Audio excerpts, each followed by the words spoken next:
everyone, Happy New Year and welcome to the first episode of the Belgian Football Podcast in the year of 2022. As always, I'll be your host, Ben Jackson, and new year, but still the same old, same old. We've got Scott and Joris here with us as per usual. How are you guys doing this evening? Hi guys, hello everyone, and can I just say, how good is it to be back? It feels great, although I think we already owe the listeners an apology for breaking a promise. There are so many things happened this past week, these past weeks, that we won't be returning to the round before the winter break actually started, that we didn't cover. Apologies for that. But there's plenty to talk about anyway, and we'll cover some of it in this episode for sure. Yeah, no, absolutely, Joris. Just everything kind of ran away, and as people who've been probably following what's going on with the league at the moment will realise, it's been pretty crazy anyway. There's so much to get through that we just don't really have time to remember back to the hazy days of 2021. It's full steam into 2022. So yeah, we had a couple of suspended games this weekend because of COVID, and a couple of let's just say walk-offs or not, teams just not bothering to turn up, not wanting to turn up, but we'll definitely dive into that a little bit later. Let's start with the games that actually did take place. So on Friday we had Ghent against Kortrijk. That was quite an entertaining one, finished 2 goals apiece. Saturday we only had the one game, I believe, in the end, which was Club Brugge against St. Truden. That finished 2-0 to Club Brugge. We were meant to have Sarang against Union, but that was suspended at 2-0 to Union because of fog. That's actually being replayed as of recording tonight. So obviously we don't know what the score is at the moment, but if you've got time, you probably will know before you hear this episode. Sunday kicked off with Antwerp against Charleroi. That finished 3-0 to Antwerp. Eupen's absolutely depleted squad lost 2-0 at home to Cercle Bruges. Anderlecht drew 1-1 with Standard in the Classico, and Genk took Beerschot to pieces. The second time they've been taken to pieces in consecutive match days. That was just 4 goals they conceded this time rather than the 7 they conceded against Anderlecht, and that one finished 4-1. Let's start then, shall we, with Genk against Kortrijk. Again, question marks over whether this one should have taken place. I know that Van Heisenberg wasn't particularly happy. Berrettini as well wasn't particularly happy. Both of them were like, I don't know why we're playing this game. Van Heisenberg even came out and said, I'm not even going to bother to announce my starting or my squad, which he usually is quite good at. Both teams actually will come out and announce who's in the squads, but so much uncertainty around who was actually going to be playing. Neither of them did. They were just like, the tests will decide who's playing. We'll just stick a team out like that. So yeah, it was quite a weird looking Ghent side, I guess you could say, with the back three. Elisha Owusu and Nuno Fortuna lining up against regular Hanje Olsen. Castro Montes and Samwaz were in the same side, which is quite nice, and both actually had an impact on this game. But it was actually an ex-Ghent player, Dylan Bayo, who got the goal scoring started. Lovely counter-attack from him. Basically a solo run from the halfway line, finishing against his former club. Celebrating in the corner, obviously no fans were there, so no one could give him any stick for that. Ghent did get back into it just before half-time. Castro Montes, as I said before, he finished after a little bit of a scrappy play in the box. He put it away. Into the second half, 52nd minute, ex-Kortrijk player Elombe Mboyo put Ghent ahead. Really good cross from Samwaz. Fantastic ball into the box and a great header from Mboyo. However, Mboyo had the last laugh. 91st minute, he pops up, grabs an equaliser for Kortrijk. Scott and yours, I don't mind who wants to jump on this one, but what did you guys think of this first game back and kind of the slightly weird lineups that we saw from both sides? I thought a draw was a fair result, actually. I thought Kortrijk actually played kind of quite well. They were pretty efficient. It was clear they weren't at full strength, lacking a little bit of firepower, obviously missing, their main man, Fayez Selemani, who's at AFCON at the moment. But they didn't miss him too much. That's the good news from their point of view. Everyone else kind of contributed kind of quite well, I thought. Again, dominated the game, as you would kind of expect, as they've done a lot of games this season without impressing too much. It's a kind of a characteristic they've had for a bit of a while under Van Heisenbroek now. I still find them quite a difficult watch. There's just something lacking in the entertainment side for me, where they just don't kind of quite click. They'll be very frustrated, I think, not to have got all 3 points here, because I think they probably on balance maybe just did enough to do that. But like I say, I think a draw was a fair result based on the chances that Kortrijk created. Bit of a sloppy goal to concede the equaliser for Kortrijk from Ghent's point of view. Mboyo's left, with far too much space, between two centre-backs. attacks and finishes very well. So, they definitely won't be happy with that. But, considering both sides weren't at full strength, and a lot of the talents missing, obviously no Tisadali, no Selemani, big names that most people will recognise would normally be playing in this game. Yeah, it wasn't a bad game, actually, in truth. No, definitely not. And it's always nice for Mbayo that he scored his first two league goals in his senior career. He scored 2 cup goals in consecutive seasons at the end, but these were effectively his first league goals. And well, obviously the Mbayo and Boyo thing, I guess it never gets old, especially since now they actually both had an impact here. But Yeah. there's definitely worse ways to start the second half of the season than with this game. No, definitely, and I can imagine lots of people getting confused with Mbayo and Boyo, as we know that people have in the past anyway. Not the easiest one. Rest assured, we won't anyway, that's for sure. Exactly. I'm pretty sure we got it spot on so far during this episode. Next, we'll go off to Club Brugge. They hosted St. Truden, and yeah, this one wasn't really much of a contest, to be honest. Bruges ended up with 70% possession, about 885 passes, only won 2 goals to nil, but it probably could have been a lot more. Charles de Ketelaar continued his fine season. He grabbed the first one on the 29th minute. We saw a debut for the new man Buchanan. He actually had a chance to score as well when Charles de Ketelaar scored, but he couldn't quite get his shot away. Ball kind of rebounded off Bauer, and Charles, in the form he's in, he's always going to put that one away. Second goal, just pretty abject defending from St. Truden. They were pushing quite high up and not leaving many players back, and allowed Bas Dost to just run basically from the halfway line unmatched onto a long ball, and then lob Schmidt, who was kind of caught in no man's land, didn't really stay, just kind of like just kind of stood in the middle. So yeah, finished 2 goals to nil there. Club Brugge didn't really have to get out of second gear, let alone probably even first gear. They could just kind of coast through this game, in my opinion. And I think it kind of speaks to a wider issue for St. Truden. We've spoken at nauseam about how they are struggling to score goals, but I just felt in this game they just needed a bit of pace up front. They needed something that could just get them in behind Club Brugge. They had like an outball that they could just stick it over the top, but they just didn't really have that speed to really put Bruges under any real pressure at the back. I like Hashi and Hara. I think they have their strengths, they have their weaknesses, but I think as a combination against this side, against a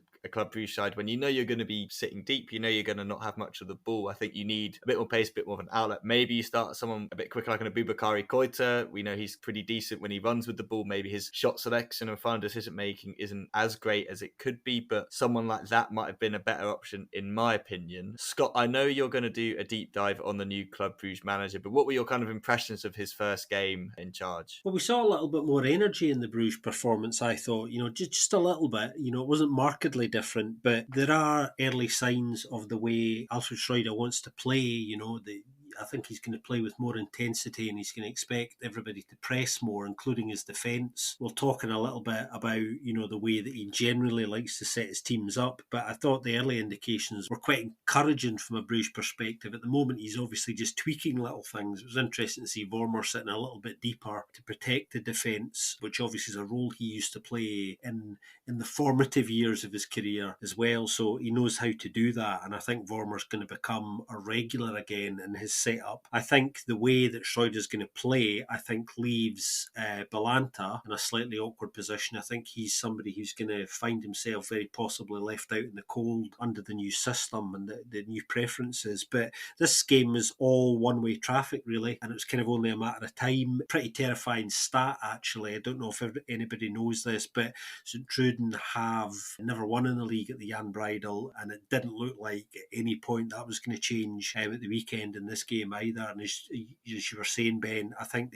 they're offering no offensive threat, St. Truden, at the moment, and I just feel there needs to be a bit of investment there, I think, because if they don't, then if they keep persisting with this approach, then things will catch up with them in due course. Yeah, this was a very poor performance from St. Truden, definitely. Even before the goal, we tried to praise them for their defense, which is not so bad generally, but they were all over the place, and they were really trying to play out from the back, and it was already a few times where it almost went wrong before the 1-0 was there, and there was no way they would snatch that first win in Jan Breidel against Club Brugge. The 2-0 then also was right when they had, it was not a chance but a dangerous situation finally that they created themselves. On the counter of that, a good through ball from Vormer indeed Schmidt being caught out in no man's land. That sealed the victory. But yeah, I don't know if you can tell much more for the future for either team here. Sint-Truiden definitely was not really into this game. Yeah, no, I think you've kind of hit the nail on the head there, Joris. It's kind of one of those games that you can't really benchmark either team against, because you're with Central, and it's like, yeah, well, this isn't a game they expect to win. It's not a game. You're mainly looking at kind of like, okay, what's the performance like? And with Club Brugge, you're kind of like, well, you can't lose this game, obviously, but we can't tell how good you are under your new manager yet, because Central are one of the weaker sides in the league. So it's kind of like an easing back into it for both sides, with like little or no expectations and little or no being like, what can we learn from this game? Yeah, to be fair to St. Julian, they did pick up a win just before Christmas, so they did end that losing streak that they were on. They got that 2-0 win over Erpen, but obviously they've now lost Yuma Suzuki, who, not been great this season. He did grab a goal in that Erpen game, but I think everyone knows that up front is kind of the area they need to strengthen over the next coming weeks. One side that doesn't really need to strengthen much up front, because they've got a fantastic goal scorer, is Antwerp. They, as I said earlier, they won 3-0 at home to Charleroi, and it was big Michael Frey grabbing a brace within the space of 3 minutes, basically. He got his first in the 11th minute. It was Balakwisha this time with the assist, putting the ball in the box for him. Second goal was fantastic work from Benson in the 14th minute to get quite deep into the Charleroi box before I thought it was really composed, actually. He just timed his pass perfectly to Frey, who almost kind of finished it. He managed to get the goal in the end. And then in the 77th minute, it was Samata coming off the bench, who basically sealed all 3 points. To be fair, when you look at the Antwerp side to compare to some of the other teams in the league, like, that's almost their full strength team. Obviously, Sek at the AFCON Cup of Nations, he'd probably come in, and Richie Delat as well at right back, but Yeli Bataille stepping in. Like, you can see how that strength and depth's really working for them, and I liked the front three. I liked that Benson got to start with Balakwisha, obviously Fisher out as well, but like other teams have got injury problems and can't really cover it up, whereas Antwerp have that deep squad with some quality that they can do that. On the other side of things, Charleroi, obviously Shamar Nicholson's gone. He obviously went in December. He's now gone to Moscow, so they're kind of having to build off the back of that without him. But it was nice to see Jules Van Kleinput get back into the team. He's been injured for a couple of weeks despite starting the season really, really well. He's missed quite a few games, but it was nice for him to get back in. Probably not his favourite to get back in and lose 3-0. But again, like we'll probably talk about with some other teams, looking at the bench, they just didn't really have anyone they could bring on to really change the game. It's quite a few of the youngsters, a few defenders. It wasn't really a way they could really impact and change the game in that sense. Yours, I'll start with you on this one. I started with Scott on the other one. Were you impressed with Antwerp, or were you kind of like seeing this coming with the state that Charleroi are in terms of not having much off the bench? Well, yeah, missing Nicholson, they will have to get used to that, of course, but missing Nicholson, comparison to the previous games, Zorgan and Kofi, it's a bit hard to take for there are 3 central players for them, really focal points. It might be a bit much, so again, I don't know if there's much to say about it. Even with these players, Charleroi seems to be a bit in a dip of form that started, say, beginning of December, I guess, a little dip, but yeah, a good play from Antwerp, another 2 goals for Frey. Also, well, he needed some goals. It had been a while. I don't remember exactly when, but it had been a few games since he last scored. But yeah, great game from him. Good for Balikwisha to get some assists as well. And same for Benson, who is in remarkable form. 5 assists in 5 games now, I believe. Have to say also 0 assists before that, but his output is 5 goals, 5 assists so far, I think, which is not bad at all, especially for not always being on the pitch anyway either. So he's really having a great season. Yeah, no, Antwerp looked good. Charleroi didn't really look good. They had a few chances though that they unfortunately missed. But again, not that much to say about the rest of the league for both teams here, but a deserved and needed win for Antwerp and an unfortunate loss for Charleroi. Really difficult to judge them at the moment.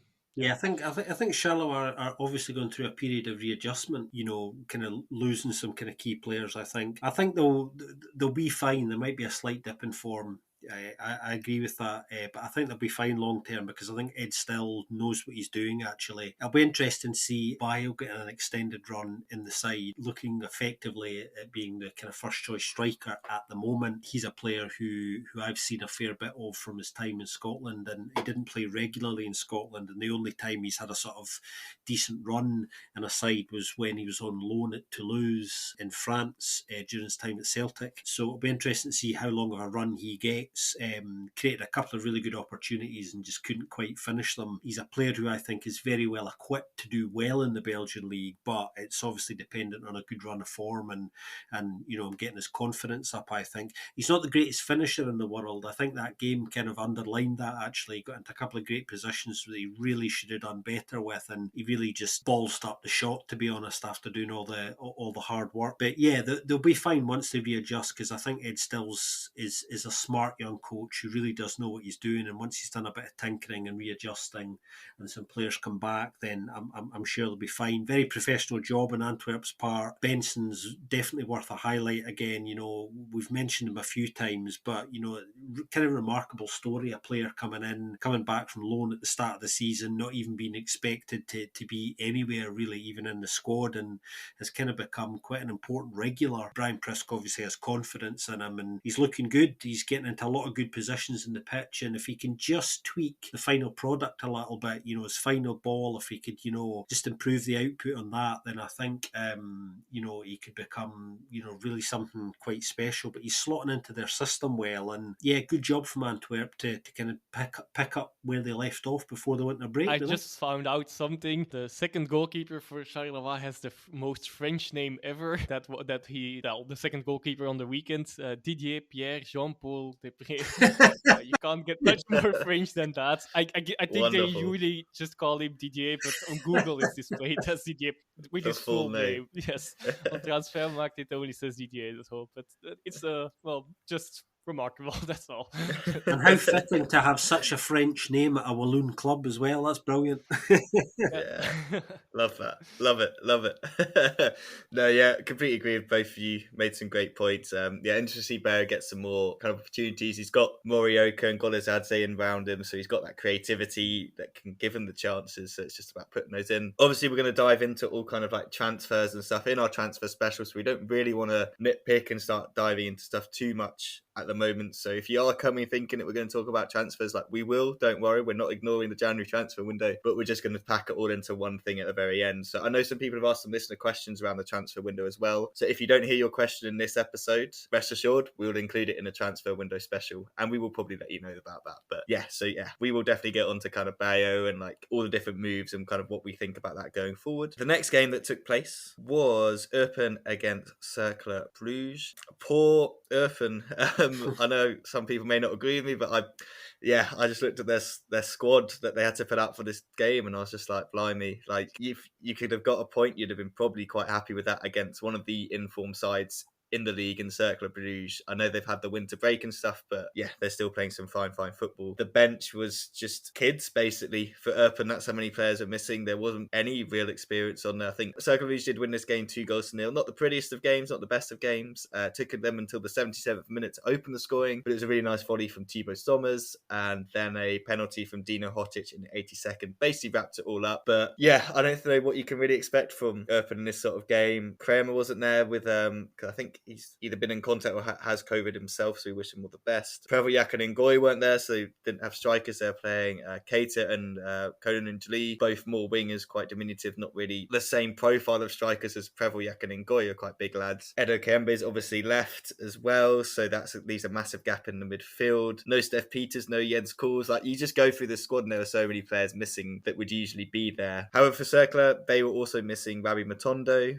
I think they were missing Utkus as well from their kind of usual lineup, but the form they're in, you just kind of, it's one of those games where you just have to get the win coming back, and they did manage to do that against Eupen. But Josh, I think you were saying in our chat, it wasn't really the greatest of games for people to watch. But yeah, I'm guessing Cercle will just be happy they came away with the point. Eupen, on the other hand, we saw their little, basically a protest, wasn't it, guys? When the music was playing, when the squads were lining up, they faced away from the camera. You can tell they clearly weren't happy to be playing this game. But they did not play the music either. It was also part of the protest. So the whole thing just piled into one. And I mean, I guess it is quite confusing as to why, like, I don't really know why this game was allowed to go ahead. If when you look at the squad that they had to put out, I feel like, yeah, there is an unfair advantage there. But what did you guys kind of think about it? I think there's an obvious problem around the confusion in that the rules keep shifting. That's the biggest problem. For a long time, the rule was, if you have 7 positive cases, you're allowed to apply for a postponement and you'll either get it or not. But obviously, relatively recently, that's changed so that it's still 7 players, but but those players have to have played 30% of games as well, which is just another layer that complicates things sort of unnecessarily. It's interesting Eupen's kind of pre-match protest, because they decided to go ahead and play the game, unlike another side who decided completely to forfeit their game effectively and not turn up, which was interesting in itself. Went down a kind of completely different road with that. It's bizarre actually, because when I was watching this game, I didn't think Eupen played too badly actually. I mean, it wasn't the greatest game in the world. In truth, neither side obviously were the best for a few reasons, but considering the position Eupen were in, they didn't play too badly, and they certainly made Cercle work for it in the end. The really encouraging thing from Cercle's point of view, I think, is they managed to win that game without playing particularly well. They didn't do the things well that they've been doing in recent weeks since Dominic Thalhammer's come in. They still managed to get the win, and I think that's a hugely significant thing for them to be able to do that. There's no doubt about it. Dominic Thalhammer was talking afterwards about how they didn't do any of the things that he's been stressing. He wants to become part of their playing style and their identity under him particularly well, but he was happy with the win because he recognises that actually that's a huge psychological thing for them to be able to go and do that, without playing well. So that was massive, albeit the first goal kind of came from a mistake, really a slightly unfortunate one, and then there was an awkward penalty was the result of the second goal as well. So lots for Cercle to take out of this. And interestingly as well, I don't know if many people will know this, but since Dominic Thalhammer came in to Cercle in early December, no side has picked up more points in the league. Only Union and Anderlecht have picked up more. So there's some really impressive work going on there in quite a short space of time at Cercle at the moment, and it's been really effective as Anas well. Nana also made his debut for Eupen and did quite a good job at left back until he got subbed off at the 70th minute. Yeah, he is also captain of the Moroccan under-20 squad, but he's also 18 years old only, so might be a big talent, but promising first game to take something good out of it from Eupen's side as well, who are unfortunately still on a terrible form, definitely. Why the game was played on and stuff, I don't want to go down to it too much in that rabbit hole, at least not yet. But it's definitely there's the rules need to be clearer and should have been clearer from the beginning, and no exceptions granted and stuff like that along the way. It's a bit of a mess, but we'll come back to that later on.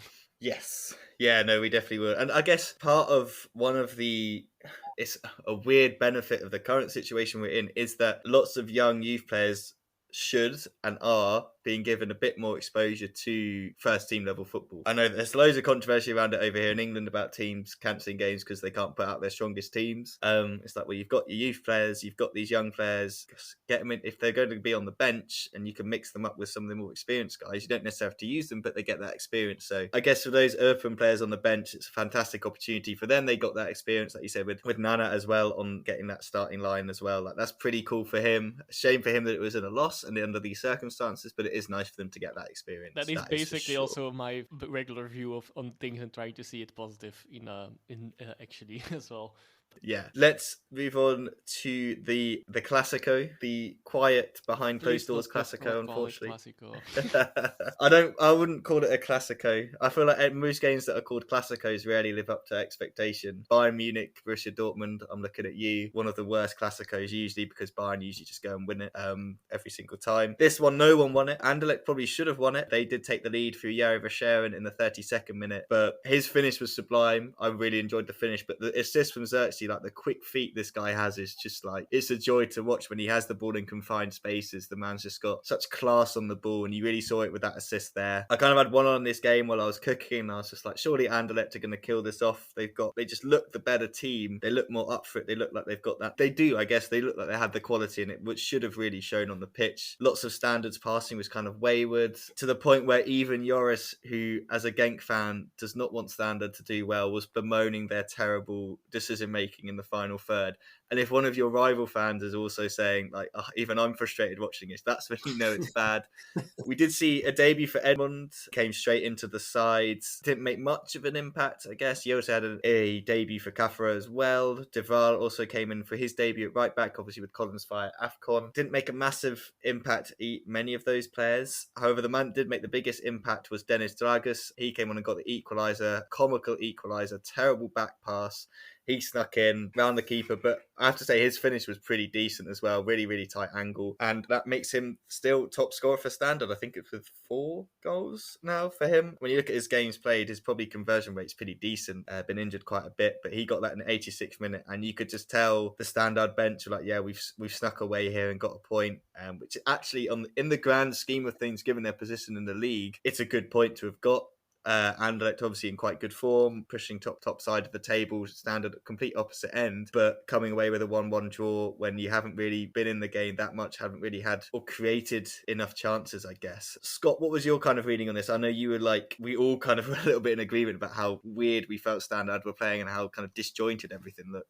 Well, Anderlecht completely dominated this game and really threw away a couple of points. I mean, sloppy was the word that Big Vinny used afterwards. And he just looked... One of the things I love about watching Big Vinny in the touchline is he wears his heart on his sleeve. He's one of those coaches, you can always tell generally what he's thinking and feeling about a particular moment in a game. And he looked well pissed off because they just, they when you see a coach tap their index finger against the temple of the head, keep the head, guys, keep the head. Simple game management here, and it was a really good example of just that not happening. And I think, and I hope my words don't come back to bite me here, that wouldn't be the first time, but I think we saw a good example of why Anderlecht are not ready to win the league, although they are making progress, and they're just not ruthless enough. They just can't kill games off sometimes, and no matter how poor Standard are, and they are poor at the moment, as long as it's 1-0, that's all it takes. One sloppy pass, and I don't know. I mean, I'm still in two minds about whether Van Krombrugge is badly at fault or not. I mean, I think he is,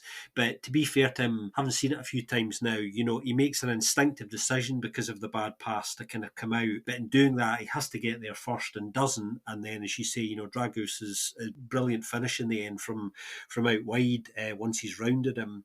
Standard hung in there, and you could tell by the reaction when Dennis Dragas scored that late equaliser that they were, over the moon and that they'd got away with one there. And it was interesting to hear Luca Elsner talk after the game as well, saying that they've been doing a lot of work internally on, just the kind of mental side of the game. And I think there's a recognition that they're not a particularly strong side at the moment, and that they know this is, a kind of a longer term project, and that they're in a period of transition, and that there is a lack of quality in that squad, or certainly the quality that, people would expect Standard to have and they would like to have.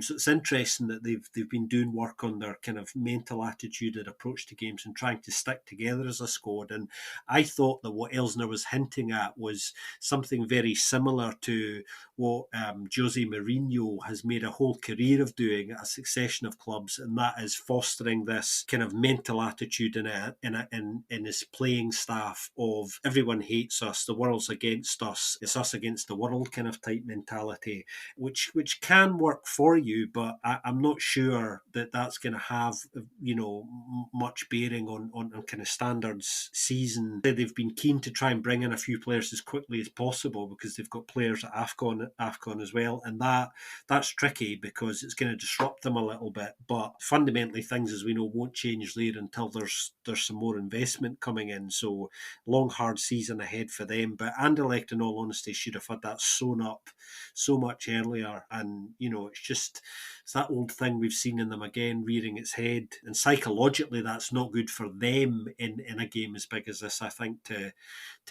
make the mistake they did there as well. Interestingly, Standard have fought back and win at least a point, or win a game against Club Brugge away, Antwerp away, and Anderlecht away now. So I guess that's already an illustration of what Scott was saying as well.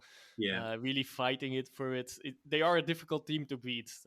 I guess that's maybe a thing to say for the top teams. Somehow, despite indeed a clear lack of quality, it was a bit of a weird game. I thought Anderlecht in the first half were better than in the second half, but then in the first half they didn't create that much with that, except scoring that goal, of course. Second half they let Standards into the game already from the start a bit more, but they did create more chances themselves and should have killed the game off. And well, actually, when talking about calamities, that Standard goal definitely also is one. I also feel like Murillo should just get that ball. He held in because he was scared of hitting the post for this tackle, but otherwise he just tackles the ball out, despite the quality of Dragus' shot. So I don't know what he was doing there. He didn't seem to have that fight for every ball attitude right there. That could have won them the game despite that. But yeah, of course, Gomez pass was horrible. A lot of things going wrong there, of course, but somehow it was coming. I think you felt it coming, despite the clear dominance of Anderlecht throughout the game. Somehow there's still something there. Like they are scoring a lot in most games. They are having less issues with that as well, but sometimes it comes up and the efficiency stays an issue. Yeah, that's a process they really need to go through, I suppose. Yeah, and Dragus, 4 goals and 2 assists in 550 minutes of play in the league. So this season, that's not a bad output at all. But yes, to be the top scorer in that time span with that's already a bit more worrying for his side. Yeah, no, definitely. I'd be interested to see if he starts going forward, though. Obviously, he came off the bench, but I guess you're knocking on the manager's door and being like, "Look, mate, I'm the only one that scored any goals. Like, give me a chance, please. Like, no one else can do it." But yeah, no, I completely agree. I think in terms of fighting spirit, I never doubt that Standard are going to go onto the pitch and fight for the club. Do you know what I mean? I feel like they do put in that fight, like you said, against the bigger clubs. Like they're not just going to roll over and like kind of die like they did, I guess, against Charleroi. They did that a little bit, but yeah, we all know what happened after during that game and why that game didn't continue going. But anyway, let's move on to the last game that actually finished and took place this weekend. That was the Sunday night game between Genk and Beerschot. Very interesting stuff coming out of Beerschot during the week and kind of the weeks leading up to this, which was that Mike van Hamel was no longer captain, no longer going to be considered the starting goalkeeper. Wouter Bibau, he is the number one with the number one on his back. Always had the number one, but he's now actually the number one. He comes in, doesn't stop them conceding goals. They did concede 4. First goal from Patrick Kozlowski, which had just the type of goal had just been coming the whole game, which was a cross from the right hand side to the back post. It just so happened that it was Kozlowski who finally got there. I think Ugbo had an incredibly good chance from a very similar position and missed. Kozlowski didn't. Really nice header into the far corner. A couple of 10-15 minutes later, Junior Ito gets a chance, makes it 2. Theo Bongonda gets to take the penalty in the 79th minute, which makes it 3-0. I guess slightly harsh maybe on Beerschot in the second half. I felt like in the first half they offered absolutely nothing. They had like one chance through new man Avenatti, but you just didn't really get anything on it. So nothing really came of it. But in the second half, I thought they did definitely play better. They started to move the ball a little bit quicker. They started to try and put pressure on Genk, but you always had in the back of your mind that Genk can just kind of kill this game whenever they want. They've got the quality, they've got the ability. They don't really have to up the tempo, up the pace to put Beerschot away. Beerschot did actually get a goal, though. They did get one in the 88th minute. Marius BC comes on and gets the goal. But at that point, they had all 4 of their kind of recognised strikers on the pitch. I'm pretty sure Avenatti, Suzuki, Nubisi and Shanklin were all on.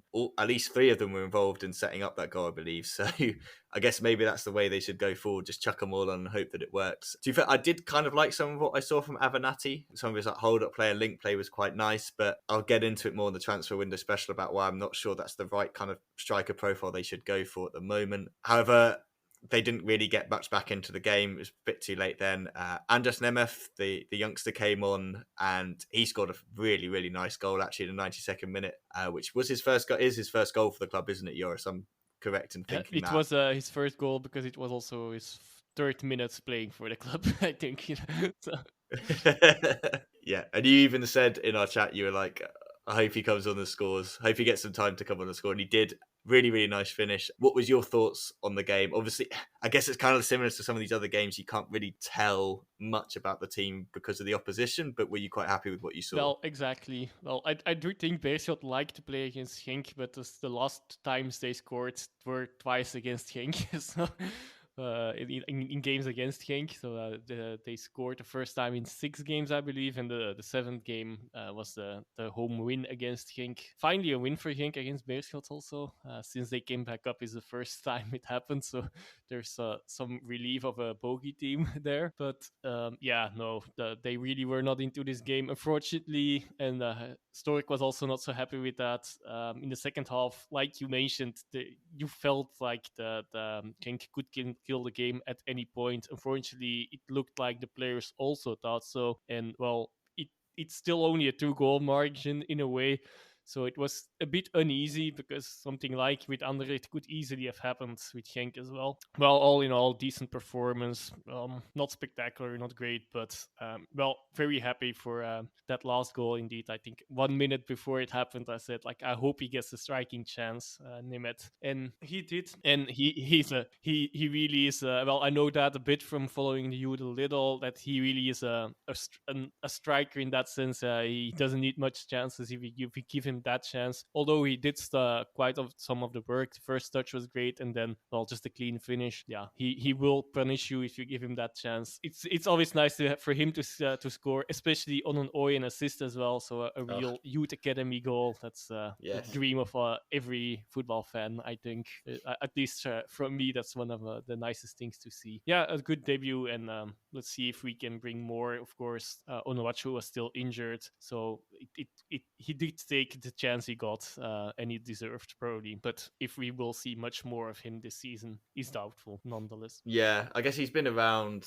He's been kind of around the European squads. He's kind of been around the squads quite a bit, so they clearly are excited about him. And yeah, if you haven't seen it yet, definitely go check it out. The touch and the finish is brilliant. Scott, let's move over quickly. Just want to kind of pick your brains on the Beerschot kind of news that came out. Obviously, Van Hamel being dropped, Bilbao coming in. What were your kind of reactions to that? Well, I think there's been something going on there for a little while, to be honest. I know, Beerschot fans have been a bit unhappy with Van Hamel and kind of directing some criticism his way, and I think the club have responded in a slightly knee-jerk reaction to that. I just thought it was interesting when he lost the captaincy, because I thought, okay, well, obviously something's happened there, and there's a link between that happening and I think his response to the club's own response to the criticism in relation to him as well. And then, of course, at exactly the same time as all of this comes out, he's mysteriously injured as well, which is always a bit, I was like, smoke and fire, and it just, all of it didn't add up to me. So I don't know whether someone's been set up to be a scapegoat, or whether something's happened internally in the camp that is in a discipline sense. I don't know. I don't have any sources inside Beerschot to tell me any differently, but it's a very odd one, and I think we'll probably hear more about that. I think the important thing from a footballing aspect in relation to that is that this is the last thing they need. That sort of uncertainty and that, just that level of disruption. Actually, there was only really one team in the park in this game, and for Beerschot, really, it was kind of stabbing about in the dark. Really, that's the only way I could describe it. Yeah, and I guess they've handed it over to Ryan Sanusi, who we literally haven't seen all season. He's now the new captain, and he's just been so unlucky with injuries just this entire season, and they definitely do miss him. I'm a big fan of Ryan Sanusi. They definitely miss him in the middle of the park, not so much in a goal scoring sense, but in kind of maybe a cohesion sense. And yeah, he's clearly as a leader for that side, and that's probably why they've turned to him. But yeah, it's stuff like this only comes out from teams that are in relegation trouble and that having issues on the pitch as well. Do you know what I mean? It's not something you really get from the top clubs, where cohesion seems a little bit better, because once teams start to lose, everything seems to unravel a little bit. Let's quickly touch on the game that's only been played half of. Solang against Union Saint-Gilloise. That game is actually going to continue, I guess, in a few minutes, actually, from when we're recording. So, yeah, like I said, we won't really know the result. At the moment, it is 2-0 to Union. Dennis Undav got them ahead in the 5th minute. Teddy Tuma with the assist. However, 10 minutes later, Jonas Bagger decided that he wants it to be a little bit more difficult for his side, and he gets sent off. However, it didn't really stop Union. They then went and scored another goal. Dante Vanzia made it 2-0 in the 26th. So at the moment, it's 2-0. It's going to be resumed this evening. Be interesting, kind of, do you still get the benefits of a team playing with 10 men because they've all had a rest now? So it's a fresh 45 minutes for them with only 10 men. You feel like it's the league should be like, no, you've got to go and run around for 45 minutes and get tired so that Serang actually have the advantage of the 10 men. But yeah, Serang had a lot of possession in this game, as you'd expect, but that kind of plays into Union's how they like to play anyway. I feel like even with 10 men, they can still kind of play the same way. They can sit back and kind of stick those balls over the top for Vanzier and Undav to run onto and stuff like that. So yeah, not much we can really say about this one. Obviously, we'll follow it. Well, except but yours does. Should they have started that game, because the conditions actually were the same? So should they have started or should they have finished it? Like, shouldn't they not have like the things did not get worse? And also a few stats already. So the first time Undav and Van Zijer scored, but nobody's seen it. That's also was one of the questions. That was an amazing question. Well, the first time they scored together, at least. Obviously, they scored a lot between them. But yeah, just like to throw that question, should like, this seems to be a compromise that leads nowhere. And the second thing, like, again, maybe also because it was difficult to see, but I do think the Bajer red card also should have been a penalty for Sayed, because it was on the line, but it's difficult to see again. But it raises so many questions. So like, yeah, basically, should that have played? It should have been started, and if so, should it have finished? And is this not just like a nothing decision, basically, to stop in the middle? I was just going to say, guys, I don't know how you feel about this, but I think the one positive outcome from this, and it's almost Belgian specific, some other leagues are the same, but it is a positive thing that when a game is stopped like this, that it restarts from the point that it stops at and the score stands, unlike in some countries where the game would be abandoned and then it's restarted as if it had never been played. So they've got their approach to that aspect right. Yeah, that I'm going to go off on a little bit of an anecdotal tangent on that one, but I remember that reminds me of when I was playing football at school and we had a cup semi-final away and we were losing 5-1 and then there was a lightning strike, so obviously the game got called off, and then because of the way the cup was run, you had to start the game from scratch, and we won 3-0, so that team was absolutely livid, and I'm not surprised. So yeah, I completely agree. I think if you're gonna play it and then pause it, you start from where you finished. But if you look at the conditions and you have to assess it and be like, well, actually, this isn't a good idea in the first place. Like, if you're the goalkeeper and you can't even see the ball's gone in the other net, do you know what I mean? Like, you're waiting for someone to kind of relay the message that you've scored, and then you can celebrate. Like, that's when you know it's not safe to play. Fun thing to say is also like the second kick of the game was a shot on goal from middle from Union. So there clearly was some issues there already. They knew things were different. Not there's a big chance Union would win this game anyway, and well, we still have to see if that actually happens. But just it's a bit, yeah, the conditions were clear from the beginning, and like, I don't know why things are decided like this. Then it seems like a weird compromise to me. Yeah. The other thing about the game, guys, that amused me quite a lot was we know that, VAR's not the most reliable thing, even when the weather's good. And what chance have you got to distinguish whether something's offside or not when you're trying to draw a 3D line in that fog? It's not happening. You need a high vis or something like that's just absolutely crazy scenes there. Not the most bizarre thing that I think happened this weekend. As many of you probably will know, Mechelen just didn't turn up for their game in protest. However, because of the way it all works, Leuven had to turn up and warm up as if the game was going ahead. So their social media team announced the team sheet, like, this is how we're lining up today, and there's loads of pictures of them warming up on the pitch, knowing full well that nothing was going to happen. So just like a complete waste of time for everyone involved, having to turn up and warm up. I just thought that was absolutely bizarre. Well, they did play against their under-21s instead, so there was at least a warm-up for something. But yeah, well, nothing wasn't completely wasted. Nothing very important. Quite a bizarre situation. I know it's caused some controversy there's some Mechelen fans who are obviously quite supportive of what the club have done. There's other fans of Mechelen and other teams who are like, no, actually, that's not right. You should have just turned up and played if you were told that you had to play. Don't really want to dive too much into that unless you guys have specific opinions on that you want to give. We can just park it and move on, because I know that we've actually got a lot to talk about. I know, Scott, you've got a lot to talk about because you've had to do a triple deep dive on new managers it's for a us this week.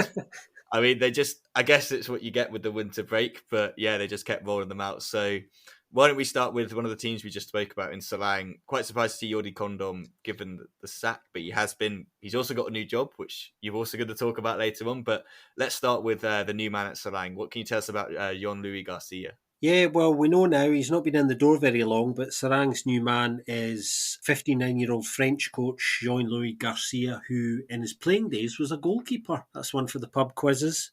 As a player, he spent time at Cannes, Monaco, Nancy and Nantes. And he's been a coach for quite a long time, actually, kind of over 20 years in various roles. He started his coaching career at Nantes as the goalkeeper coach. He then was head coach of Bordeaux's reserves for 4 years. Had spells then at Angers, Lens, Grenoble, Nancy, and the Nancy is his most recent job. Actually, that's an interesting one because he'll have been sacked at Nancy by none other than Gauthier Ganay, who eagle-eyed people will know is the CEO at Ostend as well. So there's a Belgian connection already before he was even in the door at Sarang, which amused me slightly. I was having a look at his numbers actually when I was looking at his career, and he's got a win percentage ratio across his career of 42%.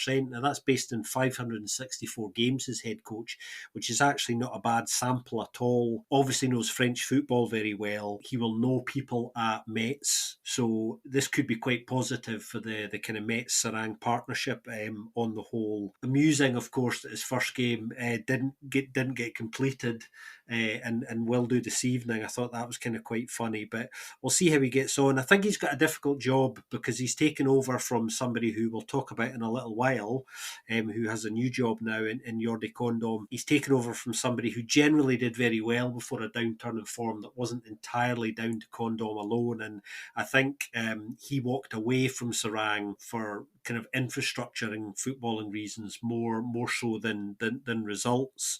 So he's having to manage a squad that has a significant number of loan players and get the best out of them as well when they're really in the mire at the moment. But wish him the best of luck, reasonable amount of experience, and hopefully we'll be able to see more of Sarang this evening than we did at the weekend.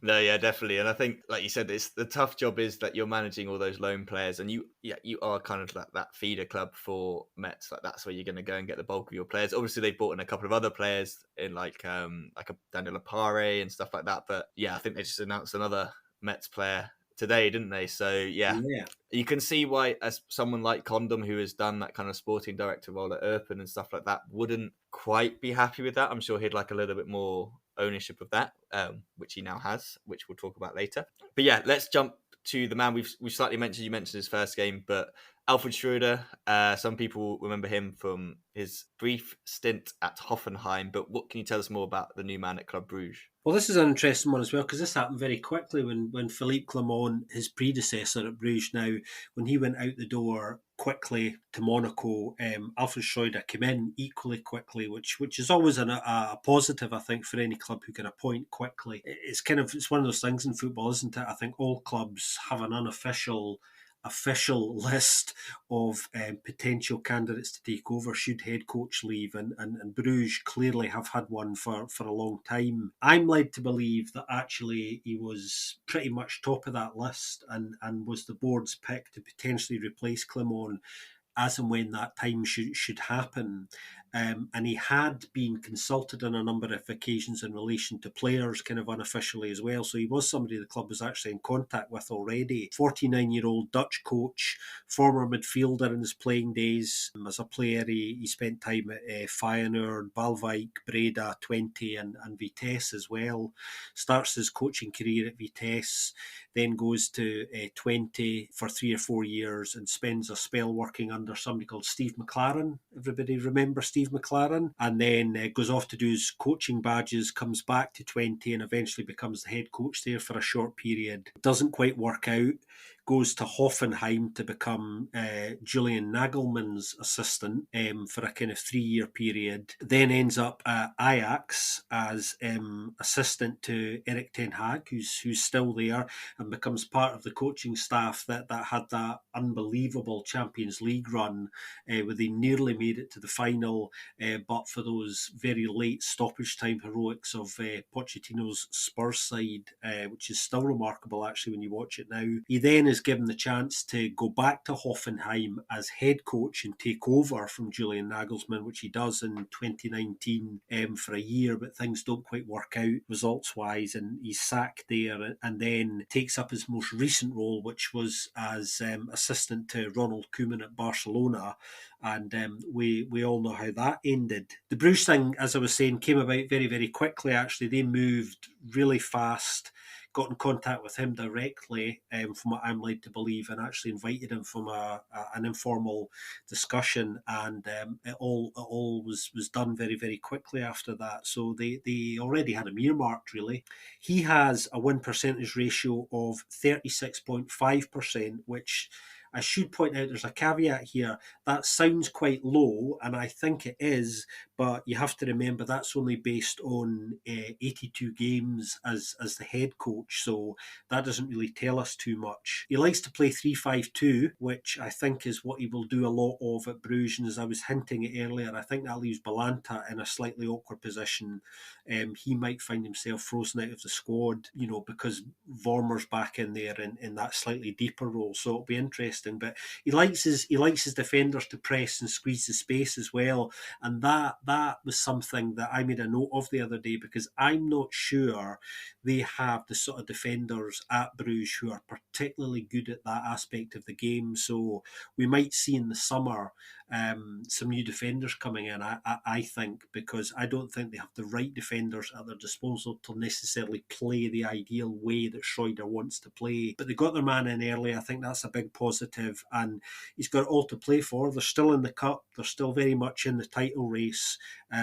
So it's let's see how he does. Thanks for that, Scott. And yeah, he's definitely an interesting background, I guess you could say. He's managed at some big clubs, kind of assistant manager at some big clubs, and then had that Hoffenheim stint, which I remember him being there, and kind of like it was quite an interesting time. Like it took him a while to get going with Hoffenheim than they did for a bit, and then it was kind of iffy again. So there's some inconsistency there, but clearly you learn stuff as a manager as you go through these different stages and stuff. So there's obviously that pressure of being a winner at Club Brugge. Like you need to win, you need to make it into Europe. So it'll be interesting how he will cope with that. Speaking of winners, Paul Onowatchu won the Golden Shoe Awards, the award that I think is universally agreed that it should actually just be a seasonal award rather than a calendar year award. I think we all agree that. I think most people agree that, because he basically did win it for that ridiculous season that he had last year. So congratulations to him. There's some really lovely images of him at home with his family and stuff like that, which was quite nice to watch. And you see those images and you just remember that he's just such a likeable bloke off the pitch and even on the pitch. So yeah, hopefully he can get back on the pitch soon and we'll get some more goals out of Paul Onowatchu. But yeah, just wanted to give our congratulations to him on winning that prestigious award. And yeah, we thought, as it is AFCON, and as some people love it, some people seem to want to disrespect it, we all love it here, so we're going to give it the respect it deserves. And given that there are so many players from the Belgian league playing at AFCON, we thought we'd just kind of do a little bit of like a roundup on how they've all been getting on. So I've been watching as many games as I possibly can, apart from when they clash and when my wife's like, I'd actually like to watch the TV now. But most of the time I've been able to get some of the games in. So let's start with the guys that have been playing for the host nation in Cameroon. Obviously already qualified. It was nice to see Samuel Umgue get a start in the first game. I wasn't expecting him to start, but it was nice to see him get one. Really, the most impressive player for Cameroon has been Collins Fai. Lots of people have been commentating how he's been actually one of the best right-sided defenders, wing-backs in the tournament so far, which will be great news for Standard because they could be like, oh, maybe we could actually get some money for him if he impresses at this tournament, which could be quite nice. However, they'll also be a bit frustrated that they haven't got him back, and there's very little chance of him coming back soon. I think Cameroon are definitely looking one of the better teams in the tournament, and he's definitely been one of their better players. So yeah, definitely keep an eye on Cameroon and Collins Fai if you haven't already. They're also in the same group as fellow Pro League players, Steven Fortes and Kenny Rocha Santos of Cabo Verde. Not been the best tournament for them so far. Fortes has had a couple of reasonably good performances, not so great performances. Kenny Rocha has actually I've been quite impressed with. I think he's been his usual kind of energetic, bustling self, getting in and about the pitch. They did manage to beat Ethiopia. Luckily, I'd say they only had 10 men. After losing to Burkina Faso, they didn't finish in second place. They're now in third place. So they're kind of waiting to see if they can get through as one of the third best teams. If not, then Steven Fortes and Kenny Rocha Santos will be returning to their clubs. I know EastEnd would probably be quite happy to have Steven Fortes back as another defensive positioned player. Sorry Kaba of Guinea. He got his first start this evening against Zimbabwe. They actually just needed to draw that game, and I believe they lost it. So they're kind of where they'll finish in qualification. I think they should be fine in finishing second, so he'll still be out there. But he had a great chance in this game in the first half, but didn't manage to take it. And yeah, he's in a bit of a goal drought for Leuven, so I was kind of hoping that he'd get a couple of chances for Guinea and give him like a better chance of coming back with a bit of confidence for Leuven. Yeah, it looks like Guinea are going through, so Leuven will be relying on Rezai in the future going forwards, and I think they are looking at other strikers. We know they're looking at Lam Kalzi. Whether that one comes off or not, it's always interesting when Didier Lam Kalzi is involved, that's for sure. Moving on to Group C now. Plenty of Pro League interest actually in Group C, especially with Morocco. We've obviously got Selim Amala. Hamza Rafia as well hasn't really featured at all, but Selim Amala started most games, got a great finish, great goal in the second game for Morocco. Tariq Tissou Dali, everyone's a big fan of Tariq Tissou Dali. I've wanted him to play a lot more for Morocco than he has. He didn't start the first game, but he did come on and looked bright. Started the second game, which they won quite comfortably, and yeah, he should have had a goal or an assist. I think there's one moment he was through on goal and he had this great chance to either shoot or pass it. He went for the pass, but the bloke didn't run onto it, so it looked terrible. It looked like he should have just shot. And it's one of those chances where I'm like, yeah, if you're in against in a domestic league, you're just going to put that away. But when you're playing for your country, you kind of think, should I pass? Should I not? So yeah, they're definitely going through with 2 wins. So Amala and Tissou Dali will be marching on. And hopefully Tissou Dali will get that first goal on a Morocco shirt. Be a really good confidence booster for him. In the same group, we've obviously got the Comoros. Selemani is the bright spark for the Comoros. Unfortunately, he wasn't able to start in the first game, which was a massive shame because I was hoping that he'd actually get all 3 games in the tournament to show what he can do. Second game was against Morocco, so we had that kind of like Selemani against Tissou Dali battle, but Comoros were just kind of outclassed, and Selemani didn't really have many chances in the game to show what he could do. They've got a massive game coming up against Ghana, which they're playing for pride now, of course, but hopefully Selemani will get a chance to grab a goal at AFCON for Comoros. But Kortrijk will obviously be quite happy that he's going to be coming back quite soon. Obviously, he's coming up against Ghana, which is Pansel. Been featuring quite a bit for Ghana, actually. He's looked quite bright, but we've had the same issues we've had that he has at Genk, where his kind of final ball and final touches just haven't been as good as his kind of build-up play into it. They also need a win. They're under a lot of pressure, so hopefully Pansel will kind of get a start in that game and get a chance to get them through. Nuruddin hasn't been playing for them. It's a shame, actually. I think looking on paper, I thought he'd be their starting goalkeeper. I thought he'd be one of the better keepers there, but he hasn't yet, so we'll see. Hopefully he'll get the start. The final kind of notes I've got here to wrap up this, got to speak about Gambia. We've got quite a few Belgian Pro League players playing for Gambia. Abdi Jallo, highlighted him in the list I made before the tournament started, and yeah, he started with an absolute bag, scoring the first ever goal for Gambia at an African Cup of Nations. Absolute screamer as well, really nice left foot finish. They got the win that they really needed over Mauritania with that. Him, alongside with Suleiman Mare, obviously the Ghent man, he doesn't really get much playing time for Ghent, but he's a regular starter for Gambia. They're on course to qualify. They just got a game against Tunisia, and as long as they don't lose, they'll be going through. Badamosi, the youngster from Kortrijk, has also come on a couple of times off the bench for them. So yeah, not great news for Solang, actually. I think if with Jallo staying there, that's like, yeah, a big player that they're missing. But it's just great to see a side like Gambia with the Pro League players like Jallo kind of making a big statement on a big stage like this. And yeah, that's everything from AFCON at the moment. If you are interested in it, I'm tweeting about it. There's loads of great accounts tweeting about it throughout the week. I'm also going to be appearing on a Twitter Spaces with Breaking the Lines, I believe it's called, on Friday evening. So if you want to hear me big up Belgian Pro League players in a different form, you can hear us there. But yeah, that's everything from AFCON. Scott, I'm going to jump back to you for what's been happening in 1B. Yeah, thanks, Ben. That was a great roundup. Listeners will know, as you were saying, there are 25 players, Belgian-based players at AFCON, so there's significant interest, and that includes significant interest in our part in the tournament as well. There'll be no disrespect in this BFP corner, that's for sure.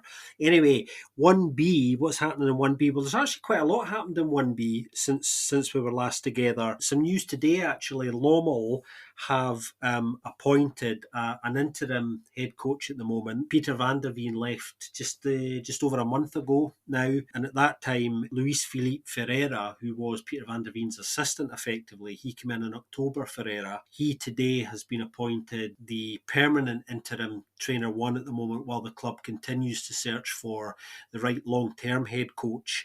It may be the case that Lommel have identified somebody already who possibly isn't quite available at the moment, or it may be the case they want to wait till the summer, because there is only 12, 13 games left in 1B, but they've cleared up that uncertainty for the moment, and Ferreira has been appointed the interim head coach. He's been there since October, as I was saying, so he knows that squad of players, and that's important at the moment in terms of just a degree of certainty.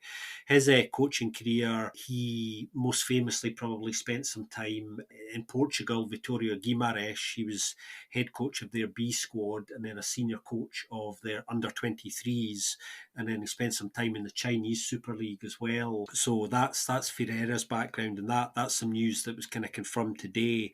The other big piece of 1B news is somebody we were talking about earlier, Jordi Condom, who left Sarang recently by mutual consent, actually, has become the new sporting director at Beveren, which I think is an absolutely fantastic appointment for them. When he left Sarang, he did say very publicly, which I thought was interesting, I feel like a chef who doesn't have all the ingredients, which was a very nice coded message for us all. And he did also go even further in saying that he didn't feel Sarang had the long-term infrastructure in place really to be a 1A club.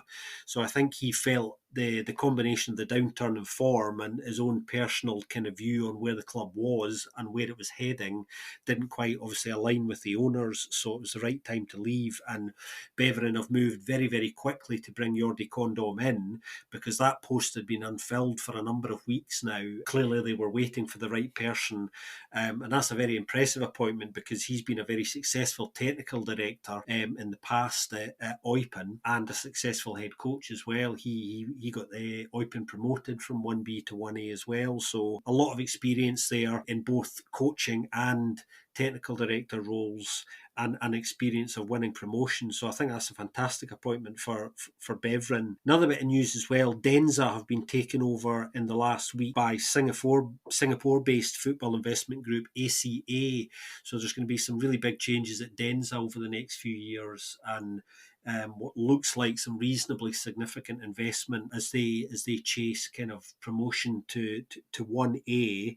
And also in ownership news as well, just in the last few days it's been confirmed that Molenbeek, who are on quite a good run of form at the moment, have been taken over by John Textor, the American businessman who is a minority shareholder at Crystal Palace, but also the majority owner of Botafogo in Brazil, and that also went through recently as well. So that now means that Lierse are now the only 1B side who do not have non-Belgian owners effectively, which is interesting, and the only side that don't have access to some form of external investment, if you like. So it'll be interesting to see if anything changes in the long-term management structure at Lierse in terms of the ownership as well. So quite a lot happening in 1B, and obviously the action kicks off there again this coming weekend. Great, thanks for that, Scott. And yeah, no, really, really interesting appointments.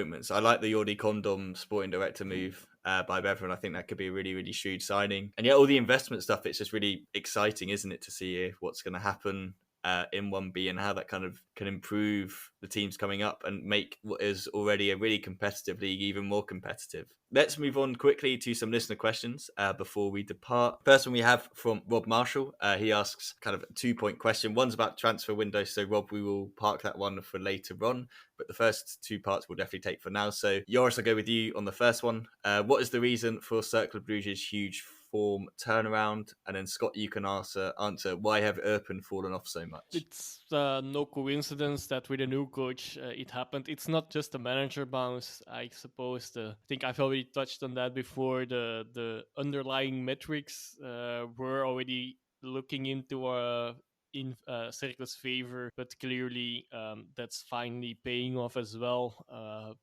Giving Matondo a bigger role has definitely also been a really good choice, and his confidence boost is clear, and just a general confidence and motivation boost definitely there are present there. And they like what I wanted to say with the first part is there was already a lot of quality. It was just somehow not paying off before, and now it seems like a few extra needed ingredients were making it all work, are making it all work so far. I guess that's the answer.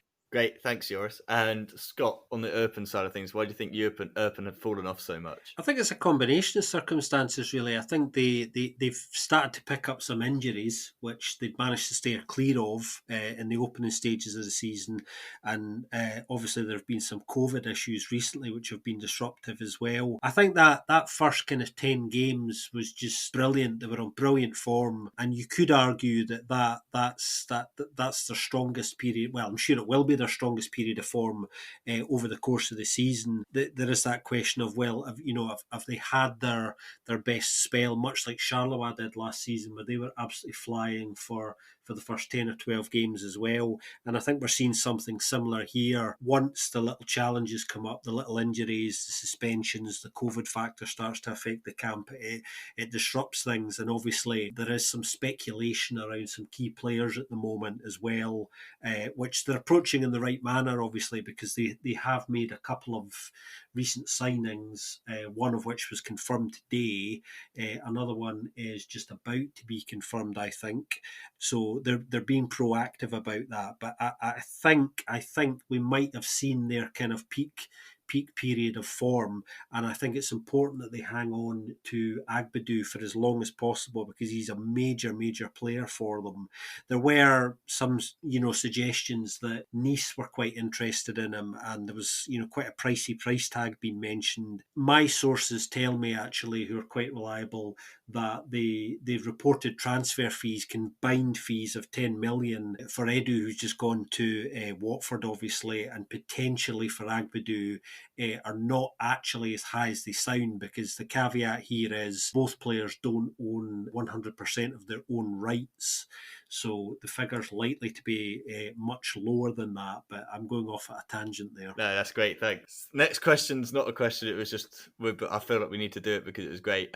David O'Leary asks, if Dennis Undav and Dante Banzia score goals, but nobody can actually see them, did they really happen? Love that. And that's what we were referring to earlier, so if you missed kind of what we were going on about, that's what we meant. So in response to that, David, quality banter from you there, mate. Love that. Last one, because we are rapidly running out of time, is from FTWT Ball Brin. Apologies if I've completely butchered that. And his question is just simply, what is going on with Gianni Bruno? And it's just such a strange situation that's happening there. I mean, I remember, Joris, you were quite sceptical of the signing to begin with anyway. It was kind of like a classic Ghent, just go and sign loads of players that have been playing well elsewhere. I guess his injury hasn't really helped. He was kind of in and out the side like he started the season, and him and Tisu Dali looked like he'd be quite an interesting partnership, but he's just completely fallen out of favour, like to the point where this weekend he was on the bench and they'd rather play Huel Saga and an aging Mboyo and Melede ahead of him, which shows how far down the pecking order he is at the moment. Maybe it's a lack of fitness, maybe, I don't know. It's just he doesn't particularly fit what Heisenberg wants to do at the moment, so he's just not kind of slotted into that. And I think it's to remember that a lot of his goals last year for Zulte Waregem were, I guess you could say, almost against the run of play goals, not goals where that team were dominating games or anything like that. He'd just kind of snatched goals out of nothing. He also played quite a bit out wide, so he'd play kind of like the wide man, not just the central striker, and the wide positions for Ghent are taken up by Samwaz and usually Nuno Fortuna, who are a bit more defensive minded, so he doesn't really fit into that as much. I think it's just a signing that hasn't worked out. Guys, I don't know if you wanted to add anything on that. I don't think it's a signing that's worked out, really, obviously, for anybody, the club or Gianni himself. I think, it's a kind of open secret, isn't it, guys, that Ghent obviously lack a sporting director. in place. So a lot of their transfer business is questionable in the sense that they tend to amass players, and looking at it often from the outside, if you keep a close eye on it, a lot of the signings don't really make that much sense as well. So I think Gianni Bruno's found himself in a situation where he's gone to a club where, to me, it looks like he hasn't particularly been wanted by the coaching staff in the first place. There was a very funny moment actually this weekend. I thought it was amusing, where it looked like he was going to come on for the last 15-20 minutes of the game, and then Van Heisenbroek changed his mind and brought on somebody else instead. And I thought that absolutely sums up Gianni Bruno's entire spell at Ghent so far. Here's 20 minutes, mate. Oh, no, hang on. Second thoughts, maybe not. Yeah, well, and despite my skepticism from the beginning, I will still try to be kind, and for both sides, I guess. I do think that injury really has hampered him a lot, and he didn't really have the chance to get back. I don't know how much of the injury still played a role. Obviously, he's fit now, or more or less at least good enough for a few minutes. So indeed, that's not a good sign what happened in the last weekend, and in a few other occasions as well. I think where he could have made an impact that he wasn't brought on. It doesn't seem to be working out, but for once I'll be kind and say it's probably mainly because of the injuries as well, the injury. Yeah, I think he needs to Yeah. get out and play regular football now, doesn't he, guys? Because he's a really good player, and I know that obviously Leuven have prioritised a striker as their absolute top priority because Sorikawa's away. Lamkelzee, as Ben was mentioning, there's been a lot of interest floating around there. Leuven were also interested in exploring the possibility of Bruno as well, from what I hear. So we'll see what happens come the end of the window, and we'll see whether Antwerp actually allow Lamkelzee to go anywhere in Belgium on loan. Yeah, and Leuven already have gotten 2 or maybe even 3 scouts from the scouting department from Ghent now. And I don't want to go into agent stuff, but it's another possibility. I'm putting too few lines out here, which are, well, I don't know, not leading anywhere, but that are Yeah. options of why that could be another reason why that move could be interesting for people involved. No, definitely, and yeah, I think I agree. We're all kind of in agreement. We want to see Gianni Bruno back on the pitch. Like, absolutely loved watching him last season. Was a massive fan of his. So let's hope that something does materialize. Anyway, we have rattled on for quite a while now. We hope that you've enjoyed kind of an extra long 2022 version of the podcast. Let's just quickly look ahead to what's coming up this week. I'll just quickly run through the fixtures that will hopefully be taking place. I will also give you a nice rant at the end to top it all off. Absolutely, that's fine. We'll definitely give. We always have space for rants, that's for sure. Obviously, Genk Mechelen isn't taking place this midweek now, which isn't really surprising. But Friday we should have Oostend against Antwerp to kick us all off. Kortrijk against Eupen. Beerschot against Leuven, Sint-Truiden against Solang, and then we finish Saturday with Charleroi against Ghent, which is also one of the Mola TV app games. So if you're in the UK, you can watch that with English commentary. Lunchtime kickoff on Sunday, Standard against Club Brugge, also going to be on Mola as well. You can watch that one, should be a good one. Union against Genk, also on Mola as well, follows that, so you can kind of watch back-to-back games. Hope for Will Downing's sake he's not having to do 2 back-to-back, because that is going to be tiring, but the man's a machine, he loves his football, so who knows, maybe he will do it. Sunday then finishes off Mechelen against Anderlecht, and the final game Sunday night should be Cercle Bruges against Orteval again. Obviously this is all up in the air at the moment, so who knows what's actually going to happen. Joris, I'll hand over to you for a rant before we do completely finish this episode. Well, it touched on the first thing you touched on here as well. That's where it starts with Mechelen Genk Mechelen being postponed. And I'm not going to rant towards Mechelen necessarily, although a small bit. I'll start off with it. The communication from that club in the past week has been horrible, and like they're also making up reasons for why they would not be playing against another other things like that. But it's part of a bigger rant of just, I guess we also touched on that around an hour ago, but the whole mess of regulations not being ready before the season and stuff like that. Teams really going for their own right. So I'm also aiming at my own club, Genk, like the international break that actually Genk Mechelen that was supposed to take place tomorrow because of moving some games there. I just feel like clubs should be really more playing on and this almost no matter what. So not completely. I do get there's some circumstances, and obviously there could be some weather circumstances like the fog. I can get that that's a reason for postponement, but that's out of your hand. But as long as you have enough players, you should just play on as much as possible and not really deliberately try to not play at certain timings. The Antwerp and Kortrijk were supposed to play at the end of December. That game's postponed for no clear reason either. Well, for a clear reason, but a reason that was not in the regulations of everything. And well, that's just such a bad thing in the whole. That's turning the whole league into a mess, and the credibility of the league is going down like that. And just my general opinion is really play on, and if you don't I know it can be irritating and annoying for some games, but see it as a chance to give youngsters a chance as well. I think we touched on that.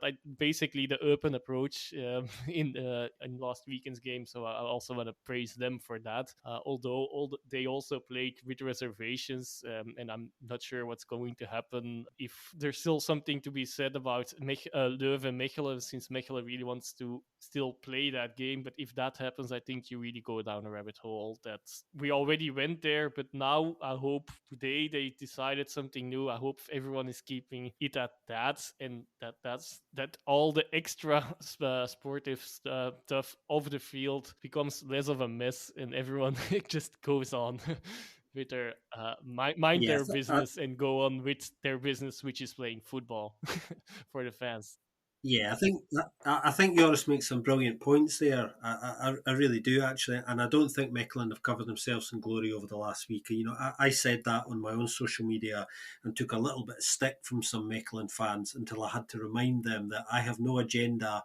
And you know, for those who don't already know, I do have a bit of a soft spot for that club for various reasons. So there's no favouritism on my part there. I was happy to call out what I thought was a wrong call. Just one other thing on the Mechelen thing. Imagine a situation, though, guys, where this game is forfeited, which it surely should be because they chose not to turn up. But imagine a situation come the end of the season where Mechelen need 3 points to make a playoff, and they don't make it because of forfeiting this game. How silly will they look then? It's just, you know, as Joris was saying, it's all a bit absurd that clubs are now choosing sometimes to hide behind rules but pretend that they're being the victims a little bit.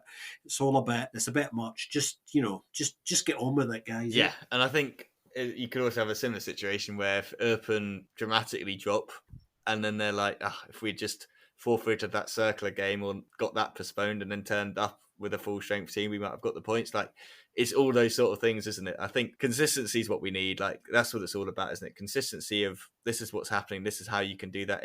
If you fit within this, then fine. That's not happening. But if you don't, you're just playing. And if you don't turn up and play, then you're going to lose the game. The league has to be consistent and has to be a bit stronger in terms of this is why this is happening. This is why this is happening. Like transparency, consistency, all those sort of things. But hopefully, this is going to be less of an issue over the coming weeks and we'll kind of get back to a little bit of normality, but we'll see. Anyway, on that note, as always, Scott and Joris, thanks for joining me in 2022. Looking forward to a great, exciting year ahead. Absolutely. It's been an absolute delight to be back, everybody, and we will see you very, very soon indeed. Definitely. Good to be back.